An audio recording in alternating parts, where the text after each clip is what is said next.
views and opinions expressed in this program are those of the participants and do not necessarily reflect the views of BronxNet or the program underwriters. Hey everyone, and welcome to Open BxRx Remote, brought to you from my living workspace, Chakarji Executive Suite. I'm Rhina Valentin, your host of Café con Leche every Friday. Here's what's coming up in today's show. Leading things off, we'll speak to St. Barnabas Hospital Director of Pediatric Infectious Diseases, Dr. Carine Hedari, about the many questions and concerns parents may have as we gear up for back to school.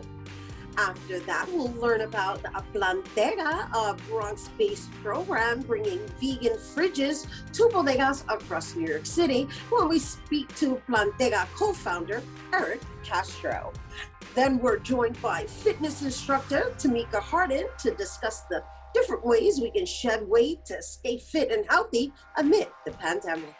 Later on in the show, Bobby C brings us an up-to-date with the latest headlines in the world of sports. And lastly, this week's Open Artist Spotlight shines on Latin Grammy nominee pianist and composer Gabriel Chakarji, who will perform for us at the end of the show. So sit back y prepárate. All this and more is headed your way, because now we are officially open.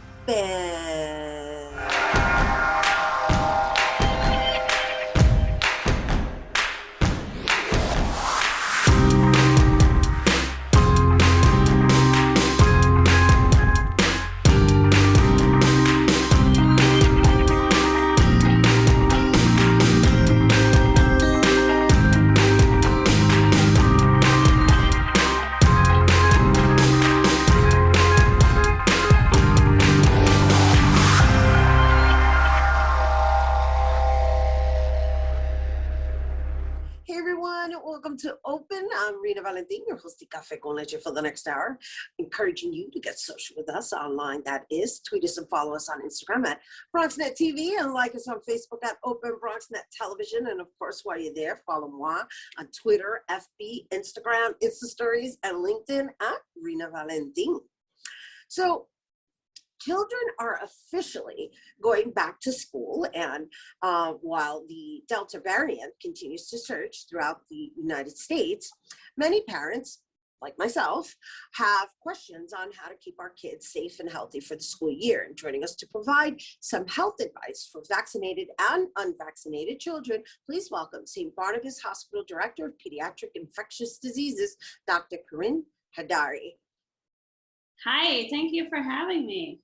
Well, thank you for coming back. I mean, we were meeting, I think, this time last year, right? I believe the conversation was different. However, it is such a pleasure to have you back on to help us navigate through this next chapter. Same here. Thank you for having me. So, Dr. Hidari, let's talk first about, let's say, for parents who are questioning the back to school scenario within itself, meaning back in person, for those who were strictly virtual. Let's just talk about the impact that's had on children over the past year and what you've been seeing with your patients with regards to the mental health. Yeah, I mean, I think the impact is real. You know, staying home alone, especially with kids who have parents as essential workers who had to leave home for most of the days, I think that took a toll on a lot of kids. And we've seen like a rise in depression, a rise in anxiety amongst those kids. You know, also kids that had been struggling in school had been falling behind. So the impact of the pandemic has been real, both medically, socially, and mentally. And so I think it's very important to have our kids back in person, back to our schools. Let's just talk a little bit about the impact of the mask, actually, what kind of effect that has on a person, right? I mean, within breathing in, inhaling, always, I don't know, just help us out with, I'm trying to also be realistic. I'm even speaking to you somewhat as a parent that's concerned of my child wearing a mask all day long, every day. I have a 3-year-old and I get the challenges, but I think that, you know, masks are important, right? So especially for 12 and under, they're pretty much the only barrier that we have against the virus, in addition to social distancing. So I think that it's important. It's probably, you know, uncomfortable for a 3-year-old. Of course it is. You know, they're better off without it. They can communicate better. They can understand facial expressions. But I think, you know, the risks associated with mask wearing are much, you know, less than the risks of, you know, having those kids exposed to the virus, obviously. So what I do recommend to parents is that they talk to their kids about the masks. Make sure that they choose a mask that the kid is comfortable with, like have him choose the color, the you know, the design or whatever. Make sure that these masks are well fitted. So there's no point in, you know, making that kid wear an N95 if the fit is poor. You know, better have a mask that is, you know, cotton made or whatever, but that fits his face. And talking to the children, and I think that children are very receptive for the most part, and I think they mimic our behavior. And if we show them that, you know, this is okay, you know, they can do it. And so, because we're talking about adaptability and the virus itself is adapting, and which is why we have this new variant, right? So let's just talk about how that, what that looks like in 2021 now. I mean, we do have that Delta variant that we're facing, unfortunately. We know that the vaccines are pretty effective at preventing, you know, severe disease and mortality. So we know that it does what it's supposed to do. There are some breakthrough infections, but that's the price to pay with the vaccine with the virus that's evolving.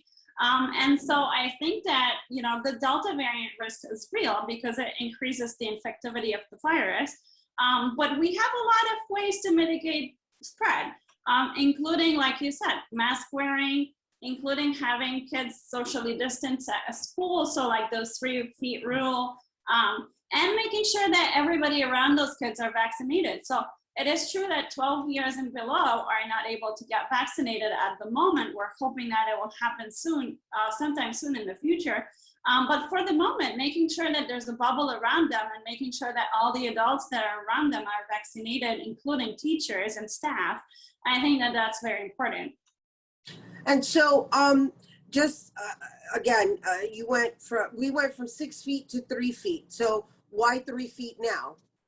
Well, 3 feet because for droplet precautions, which is the way the virus transmits for the most part, 3 feet was shown to be enough.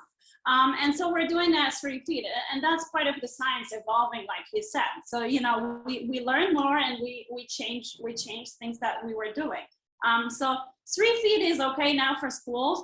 I think that very important is to make sure that your school has a good ventilation system, so their AC system up to date, have like HEPA filters ideally in the school to improve ventilation, because we know that there is some part of the virus that can transmit airborne. So part of the parents' responsibility is to make sure that, you know, these rules are taken care of and that the school is observing these measures in order to protect the children in their schools. And so before we go, because again, we're talking about minors that are reliant on adults assisting them with even their hygiene, like what would you recommend to parents in conditioning their children? I mean, by now they should all be conditioned, but you know, at a certain age, they still need to be reminded to wash their hands, to sanitize, to, you know, all these additional like behavioral patterns that really are just our new norm. How would a person feel comfortable, or a parent feel comfortable knowing that their child is exercising those practices in their absence? I mean, again, I think that the most important part would be teaching that child to keep that mask on, you know, as much as they can. And understandably, you know, 3 years and, you know, 2 to 3 years are going to be the most difficult group to have that happen. But also pack, you know, hand sanitizers with those kids. So it's not, you know, possible all day for them to have access to washing their hands with soap and water. And so packing hand sanitizer and, you know, instructing them to do that before and after meals, I think is very important. And sanitize as they go. So it'll be masked and really sanitizing with like, with alcohol rubs, essentially. Right. Yeah. Thank you. Thank you. Dr. Hidari, did we miss anything that you feel we need to discuss with regards to just reassuring everyone that it's best for the children to go back to school in person? No, absolutely. I think it's very important. I have a 3-year-old again, and I think that, her getting back into social habits and having, friends at school is very important for her learning and for her social learning as well. But I think that we should learn from last year's mistakes. I think that, for the most part, people are letting their guards down because we have this, false feeling that the pandemic is over.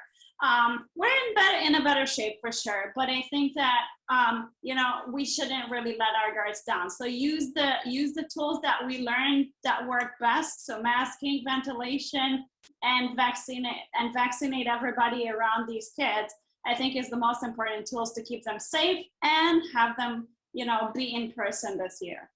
Thank you. Thank you for sharing it with our viewers. That's Dr. Carine Hedari from St. Barnabas Hospital, Director of Pediatric Infectious Diseases. And you guys, for additional safety tips on back to school preparation, you can also visit cdc.org and, of course, sbhny.org. All right, we have to take a quick break, but when we return, we'll hear about a program offering vegan food to your local bodega. Don't go anywhere.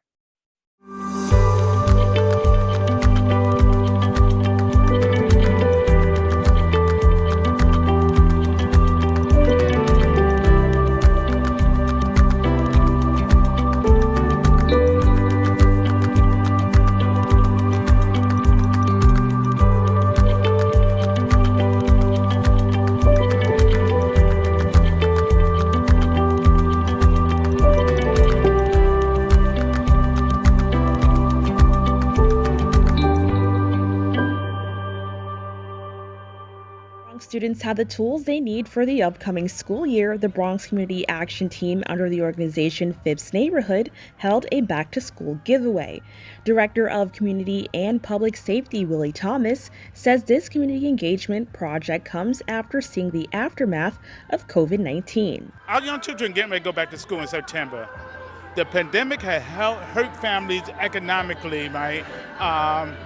To a point that we can't even imagine. Hoping to ease the minds of parents still dealing with the economic effects of the pandemic, the organization handed out backpacks filled with notebooks, pencils, and PPE for students in grades K through 12. Excited for the return of in-person learning, middle schooler Joshua M. appreciates this effort. I feel good because they're helping other people that need, and some people don't have money to afford to buy expensive stuff. In an effort to add fun to the task of getting school supplies, BCAT also provided the community with a barbecue, music, and face painting. This is just one of the organization's many efforts towards building a stronger and safer community. We need an opportunity and we need a safe space where people could come out and just enjoy themselves, have a family atmosphere, and relax. It doesn't have to seem boring. It could be a community thing. And also, it provides people with the opportunity to get to know each other within their own community, see each other face to face. It's very important for these students to come out here and just engage. If you missed this event, do not worry. The organization plans to take this initiative all throughout the Bronx, just in time for that school bell. To learn more, visit the link below. Reporting for BronxNet, Kib and Aline.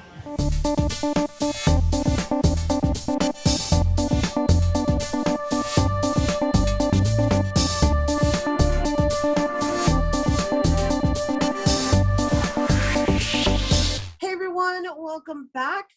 Finding something healthy to eat in New York City is, well, can be very difficult sometimes, right? Especially if you live in a low-income area. Well, now, thanks to a program called Plantega, people will now have access to vegan food at their local bodega.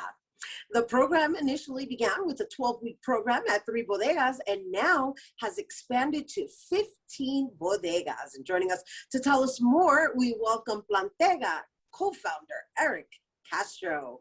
Hi, Erick. Welcome. Hello. How's it going? We're good. Bueno, I just like the name itself. So let's start with there, Plantega. I was going to, first thing on my mind was I need to congratulate her for saying Plantega that way. that was the most soulful Plantega I've ever heard. I just wanted to share that. That was super soulful, and that made me so excited to hear.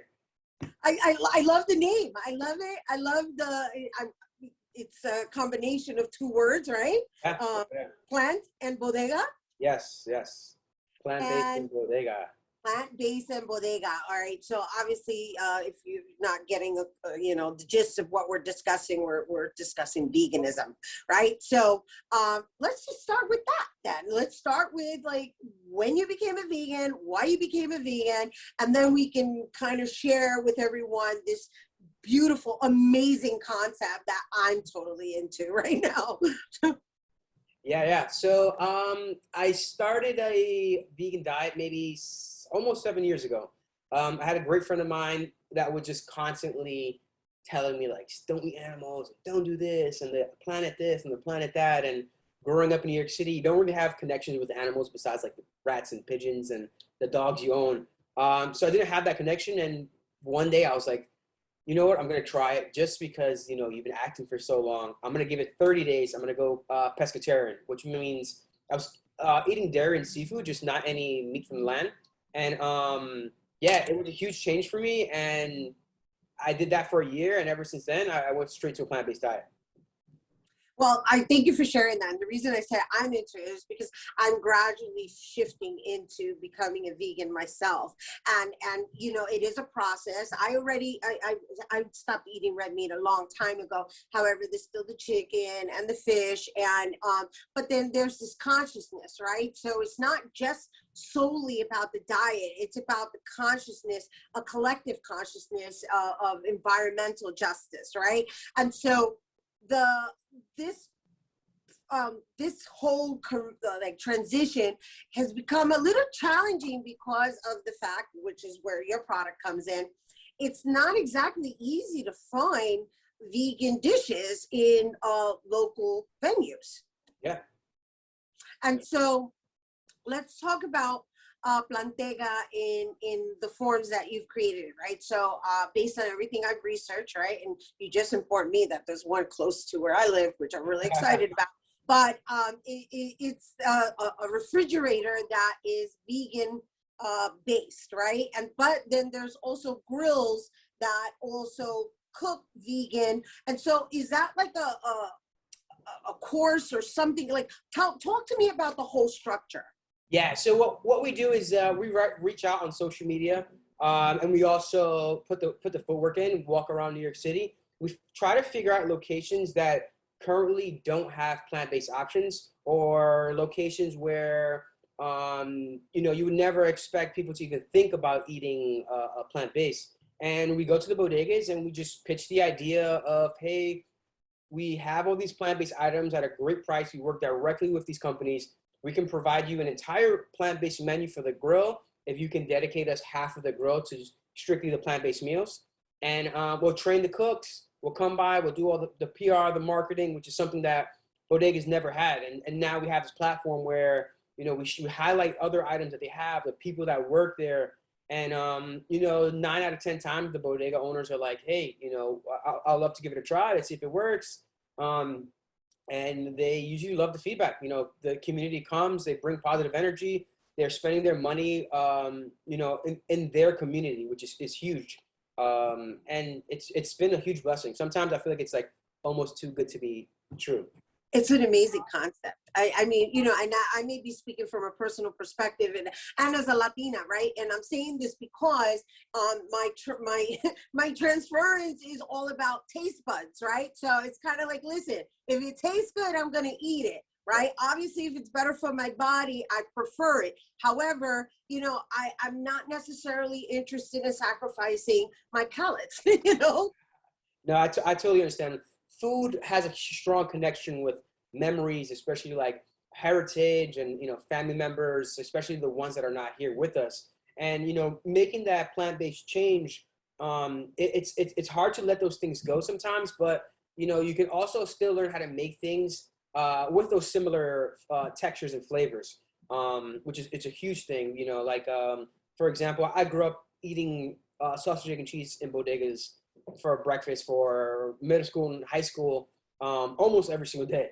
And now the fact that we have these same sandwiches, just all plant-based, it's like I'm making a better choice. And at the same time, like I don't have to forget where I come from or leave these things that I've loved for so many years behind, except, you know, minus the animal and affecting of the planet.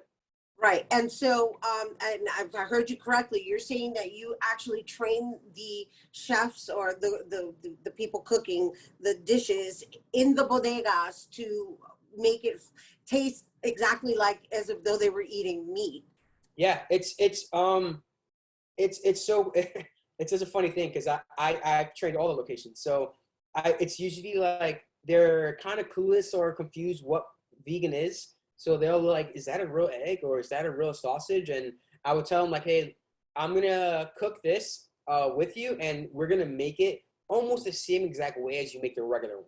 So the same way you wrap it, the same way you add specific seasonings to it, the same kind of texture you want to have on both sides. We want to aim for that same exact way, just with these new products. And in the beginning, they're a little hesitant of like, are you sure this is gonna work? And you know, after they make the sandwich and they show a customer or they try the food out themselves, they're pretty surprised. Like, wow, this is totally different. I've worked in this bodega for 10 years. I never thought we'll be having vegan eggs here or plant-based burgers here.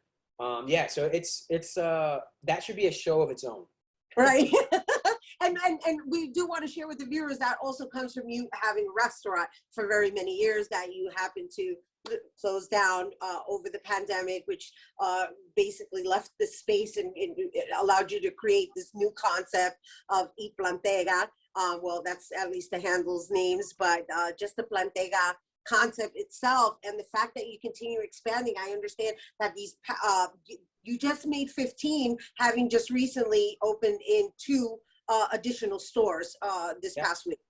Yeah, we're on 14th Street, the 2 latest stores, 14th Street and 19th Street. 2 areas that are it's very close to each other. But quick fun fact, in 19th Street, when my grandparents came here from Puerto Rico, they lived in the projects that's across the street from the bodega. And I still have family in that projects. And when I went plant-based, they were like, what are you doing? Like, I would go visit them and only be able to eat such a small amount of the whole table full of food. Now they're super open to it, and the fact that there's a Plantega right across the street, it's just so much hope, so much positivity around there. It's amazing. All right, and I just want to, before we go, because we got to wrap up, I want everybody to be clear that it isn't solely downtown. It's uptown Manhattan. They're in the Bronx. I think you're in Brooklyn too, right? Yeah, we have a few Brooklyn locations. We're in Washington Heights. We're downtown, the Bronx, Midtown.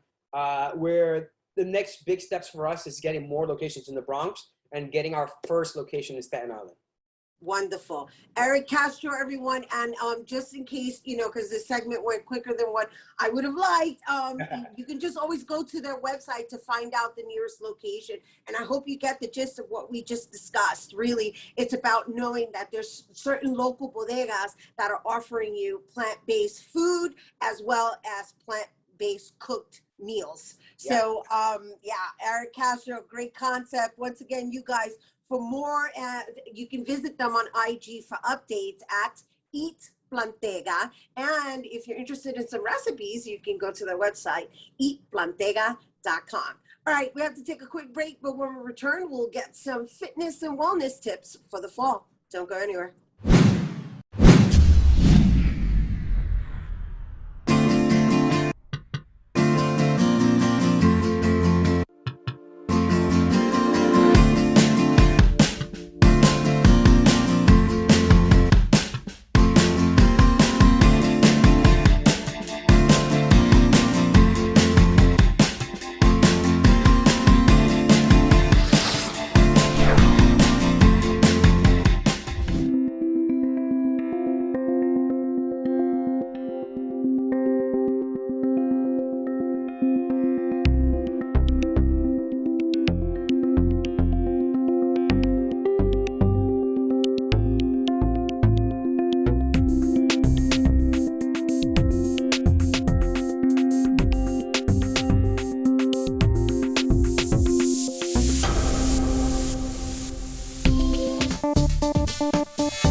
back.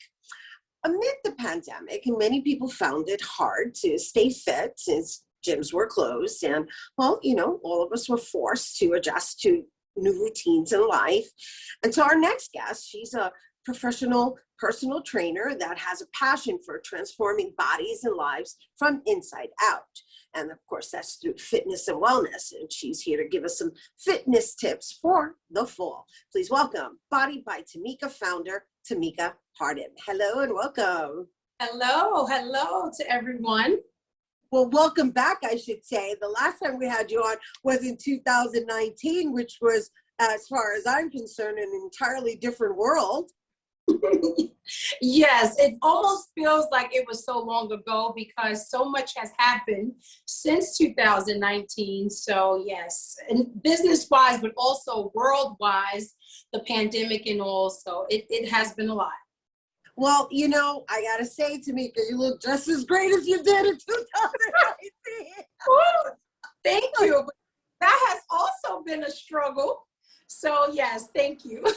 unlike some of us, you know, because the struggle's been real. I mean, you know, we're all sitting at desks, right? We're all communicating via Zoom. I mean, my studio is now virtually set up in my living room. So there isn't very much walking. I mean, obviously New York is reopened. It's a different situation, having come into the summer of 2021. However, there is still this acclimation of movement that our bodies are still adjusting to. This is true. And the journey of coaching people throughout the pandemic, especially from lockdown to now, it has been quite the journey also for myself.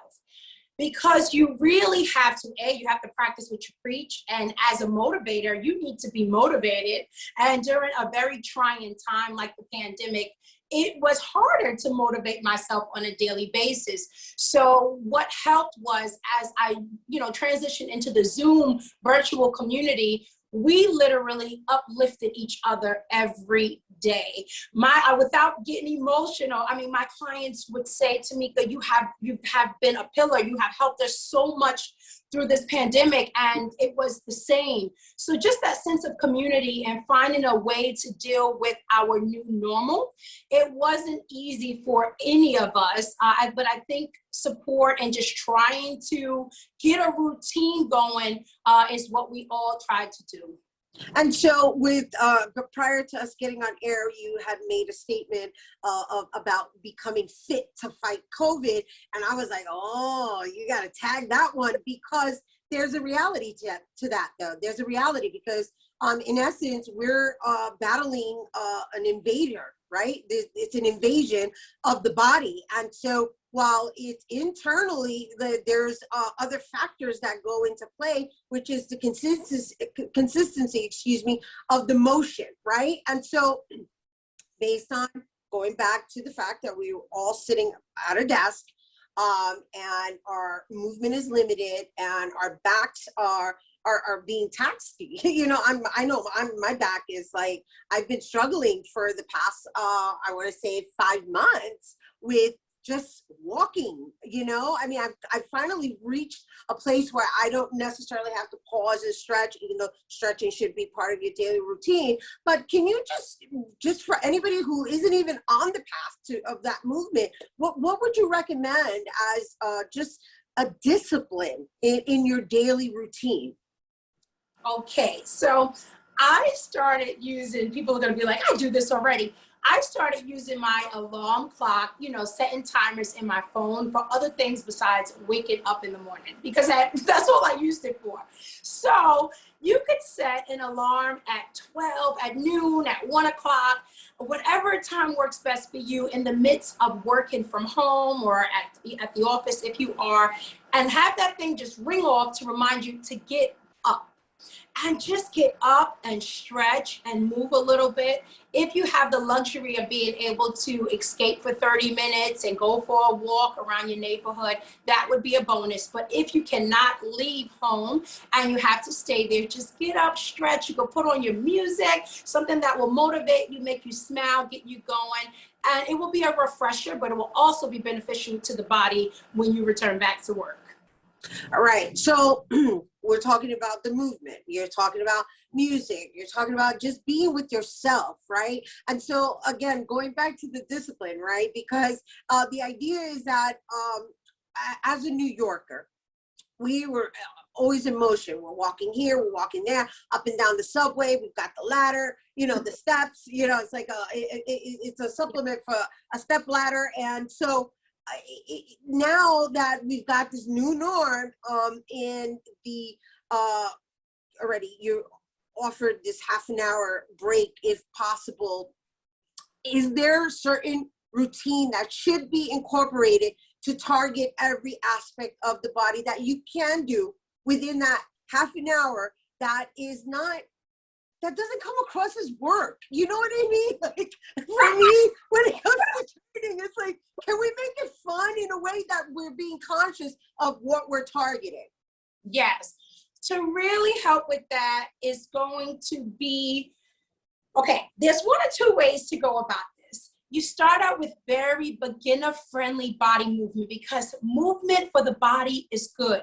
Whether it is beginner, intermediate, or advanced, movement is movement. So just reminding people that you don't have to start out running, jogging, like you're in a race. Just lifting your legs up, flexing the knees, doing squats, whether you're holding onto a chair or a broomstick while doing it and lifting your legs up. To you, that may seem like nothing, but to the body, it's a lot, and it's a good step in the right direction. The other piece is find someone who motivates you. A lot of people, I talked about this in 2019 on your show, I remember, a lot of people take on this new lifestyle change alone. Leave some of it to the experts. That's why they do it. Because I literally wake up and I'm like, yay, workout 6 a.m. And you're like, snooze, snooze. I don't want to get up and do that. I'd rather wake up and just drink coffee. So leave some of that motivation to the people like me who are crazy about this stuff to help you. And you're going to be able to pull from that also. And that's going to make you enjoy it. I have turned the people that hate exercise into like, Tamika, I can't believe it, but I'm actually looking forward to seeing you tomorrow. So pull a little bit of that energy from other people as well, besides trying to do whatever you can to just get started by yourself. Yeah, well, it's very clear that you're very passionate about what you do. It's so clear. I'm so excited just now. So ridiculous, but that's how much I love it. So pull from those people, pull. Absolutely. If I need how to do a broadcast and how to just look alive like Rhina right now, so naturally, I'm going to talk to you, the expert, someone with experience. So pull some of that from those people and don't feel like you have to be alone and do it alone. So let's talk before we go about how you're servicing people based on the new norm.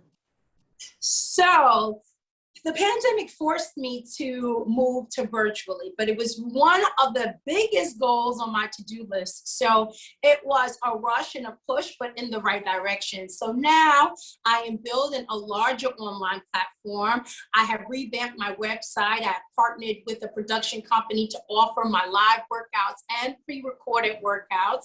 So now you can work out with me anywhere, wherever you are in the world. You'll be able to participate in the live or the pre-recorded workouts, along with so much more. I'm starting virtual 90-day challenges. I have people from all different states reaching out to me, different time zones.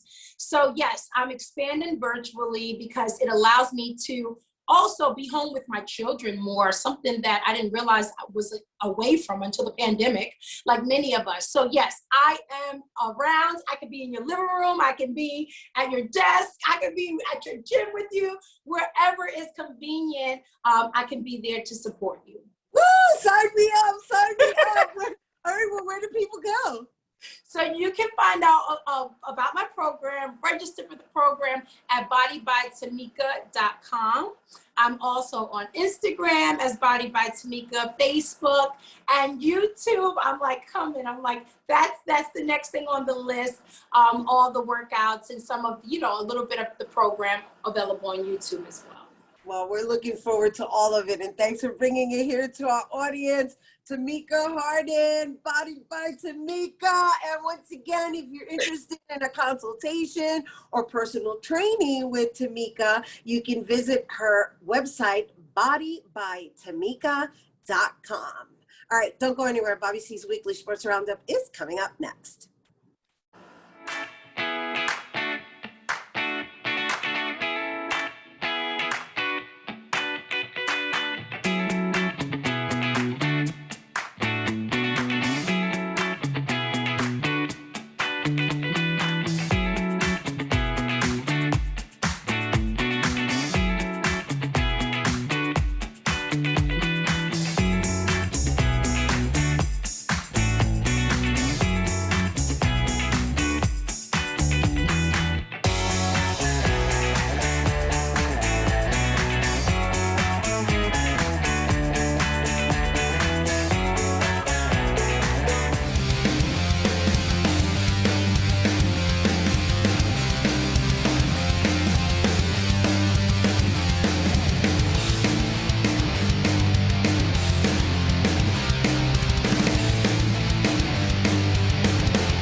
We are back with another 5-on-5. We begin with the Simply and Fuego Bronx Bombers. The Pinstripers reeled off 13 straight wins in the month of August, their longest win streak since the famed 1961 championship season.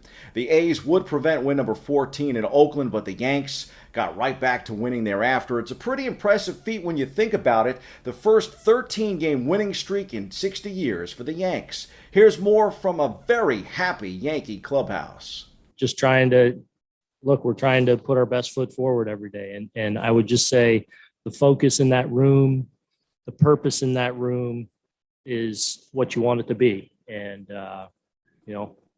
another good one tonight, everyone, I think I go back to what I've said. I think the best part about it is the many contributions we're getting from the entire roster. And, tonight was just a really good all-around win for us. We're grinding away the opponent. I think it's kind of like the only a matter of time as we all stick to our plans coming into the game and making the right adjustments as we see the game developing as well.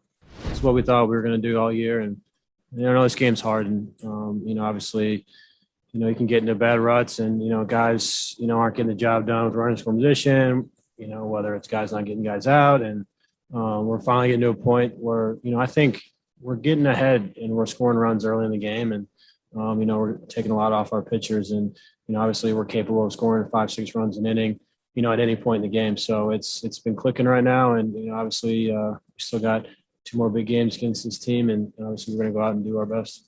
While the Yankees have rode the win streak to the first wild card and a serious shot at the American League East Division title, the Mets have not only struggled in the win column, but have also garnered some headlines, courtesy of a Javi Baez controversy. One of the newest Mets gave the fans at Citi Field a thumbs down for booing the club for their recent struggles. Ownership addressed the Baez gesture, saying fans are entitled to express their displeasure all they want. Here's more from Metsville.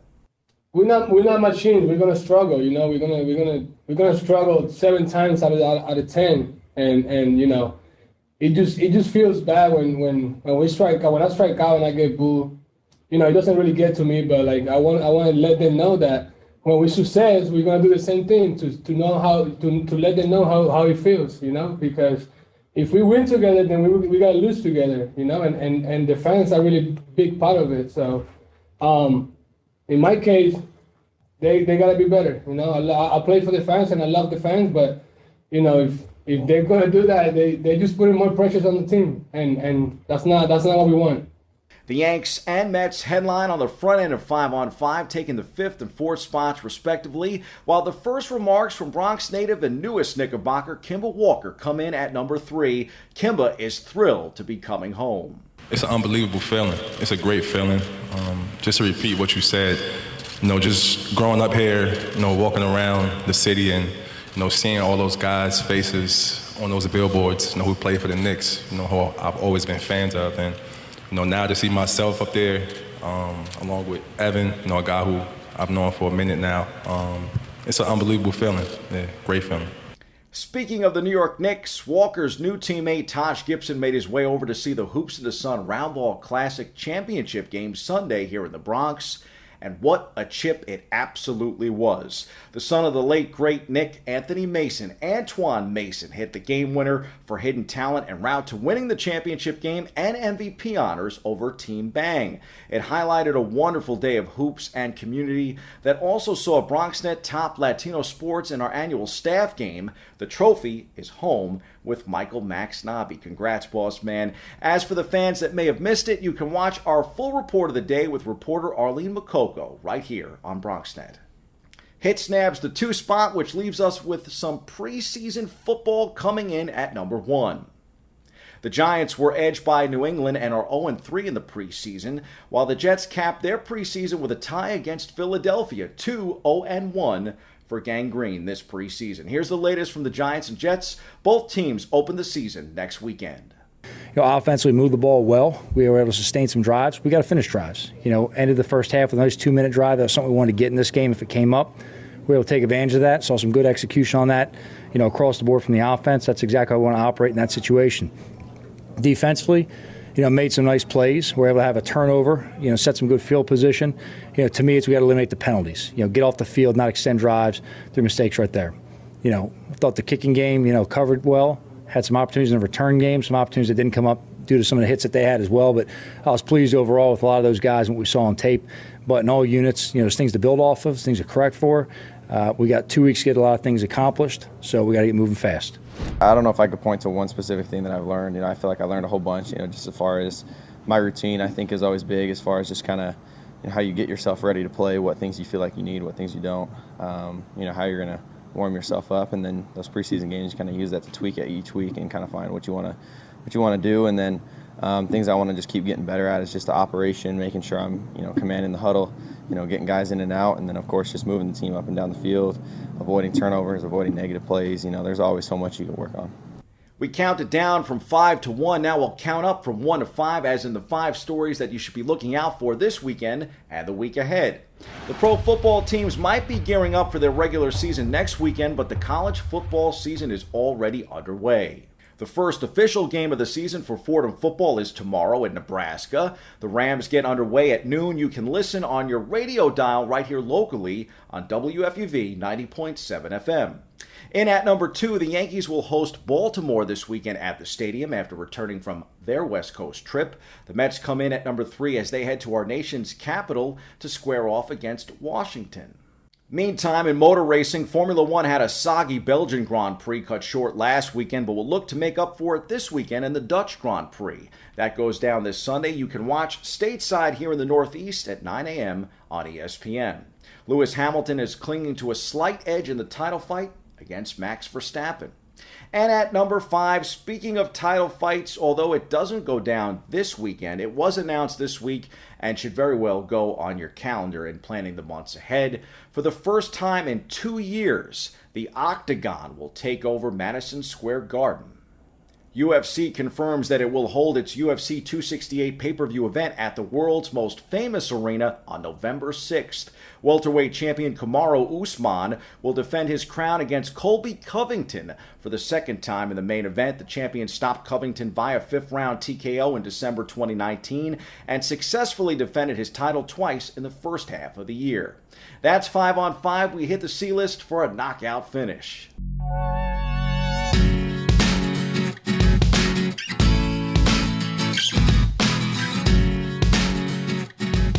I hate to say it, but maybe, just maybe, I was wrong about Jake Paul. The YouTube sensation turned prize fighter outpointed Tyron Woodley via split decision in the main event of a boxing card last Sunday night in Cleveland. I wanted to see that fool lose so very bad. On top of that, I always liked Woodley in the octagon too. Woodley is a former UFC welterweight champion with several highlight reel knockouts on his MMA resume. He wobbled Paul with a big right hand in the 4th round, but Paul was able to survive that and actually beat Woodley over the rest of the bout. The 24-year-old Paul is a polarizing figure who I'm sure is motivated by the almighty dollar. But I'm starting to believe that he has some talent as a fighter, and he's using his fame elsewhere to carve out a career for himself in boxing. When you think about it, it's actually genius. Woodley was his toughest opponent yet, even if he is 39 years old, fighting in his first pro boxing match himself, and weighed the most he has ever fought at in his professional career. Now, how would Paul do against other legit pro boxers in his weight class? We'll have to wait and see and find out, but I think he has proven that he's probably more of a real boxer and less of a sideshow than many of you, including myself, believed at the outset of this. That was my takeaway from last Sunday night's fight in Cleveland. Paul is leveraging his millions of social media followers into what he is hoping will be a legitimate boxing career. Paul outlanded Woodley 71-52 in total punches. Woodley believes the fight was close and that he actually won. Paul says he would consider a rematch if Woodley gets an I Love Jake Paul tattoo. Sports in 2021, man. Jake Paul is living proof that social media can be the first steps to finding your dream job. That's your look at sports. I'm Bobby C.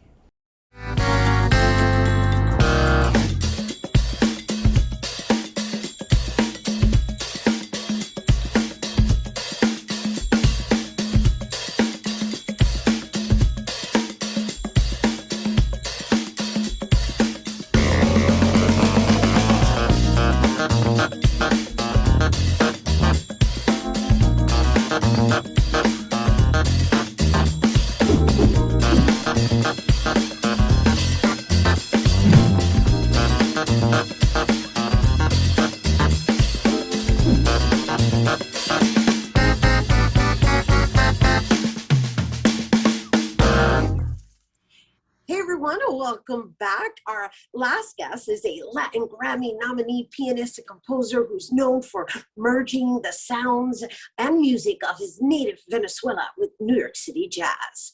He's toured all over the world with renowned musical artists, and now he's an active, in-demand, sought-out pianist in New York City's rich jazz scene.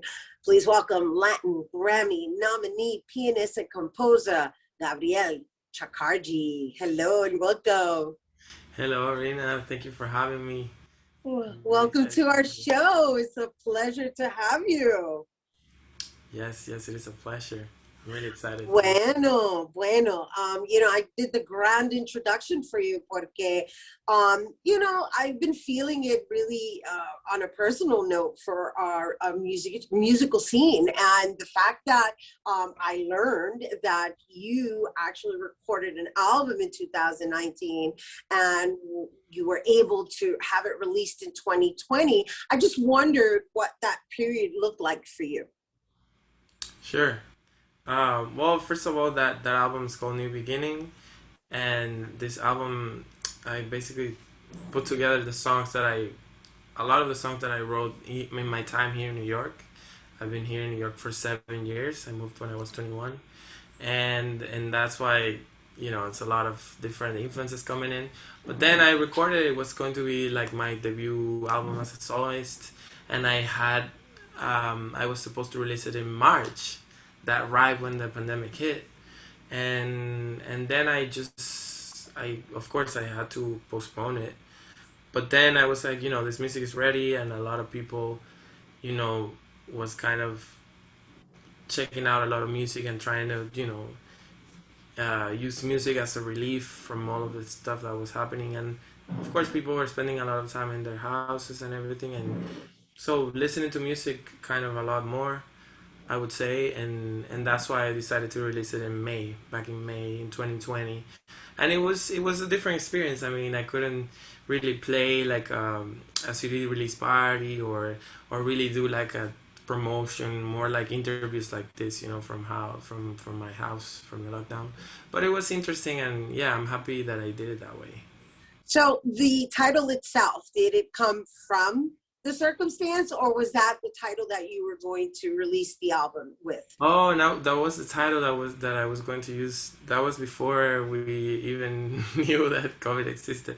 And that's one of the songs from the album, the title track from the album, and it's more referred to me, moving from Caracas and kind of staying here in New York and like this crazy like multicultural city and learning and playing and kind of chasing my dreams, really. Yeah, no, it's apropos, right? We'll say that. It was apropos, even though it's about you and it's coming from a personal experience. I'm sure a lot of people can relate to a title called New Beginnings. And then there's the fire that you put into the way you play. And one of the things that I really enjoyed learning about you is that you really focus a lot on incorporating the Afro-Venezuelan music. And so why is that? Because that, when I hear that, it becomes a question of folklore. So let's talk about that fusion and why that's such a deep influence in your life. Yeah, so Venezuela has a rich music culture, and we have, as you know, like we have so many influences, and there are like different styles of music depending on the region of Venezuela. And actually Caracas is like, the most where everything kind of gets together. And I grew up, my generation was really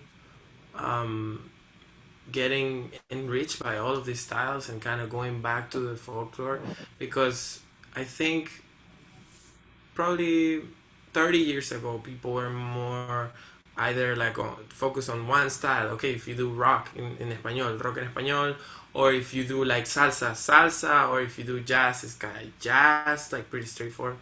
And things have been changing. Of course, there were people before us like doing that, but our generation really like got like, okay, we want to use this rich stuff that we have, our traditional music, and coming from from joropo or merengue caraqueño or gaita, which is the from the western part of the country. So like I just got a lot of these musical influences and I loved it, and I was like, you know what, I want to use this for my composing side. And I started studying composition really early. I think when I was right when I finished my high school, and that's when it kind of came out.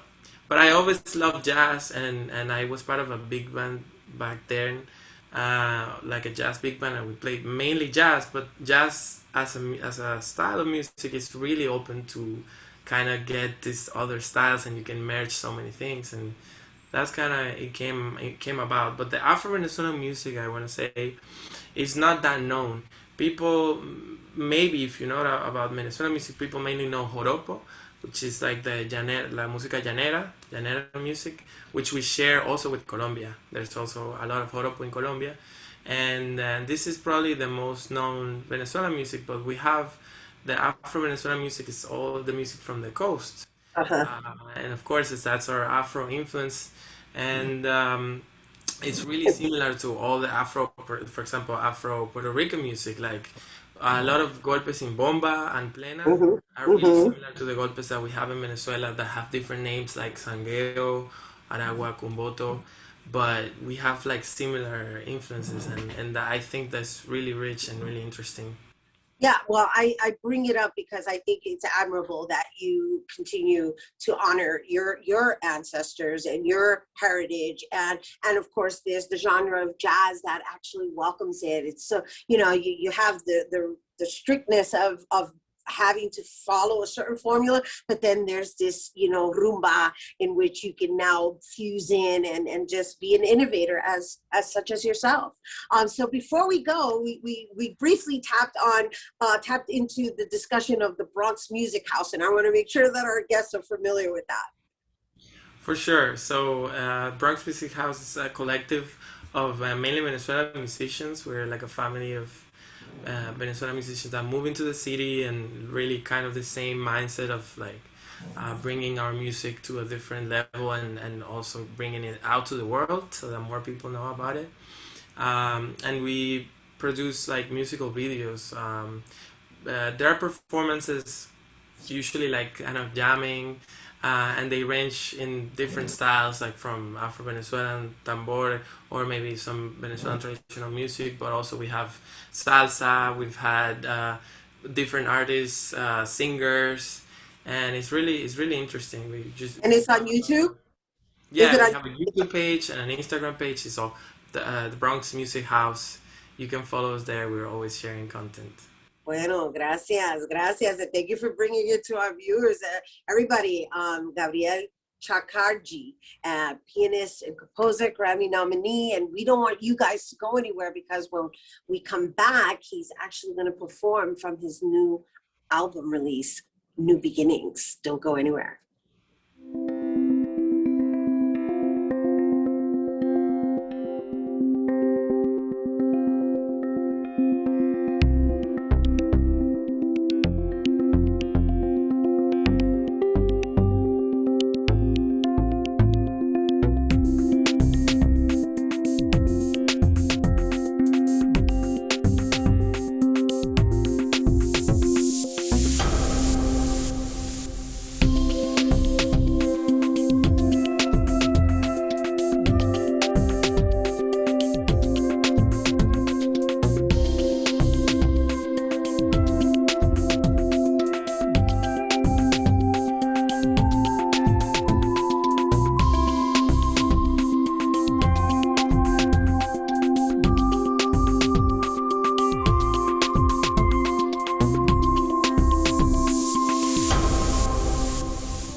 Welcome back here now to perform Gabriel Chakarji.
Sounds of Gabriel, you can check out his Instagram at Chakarji.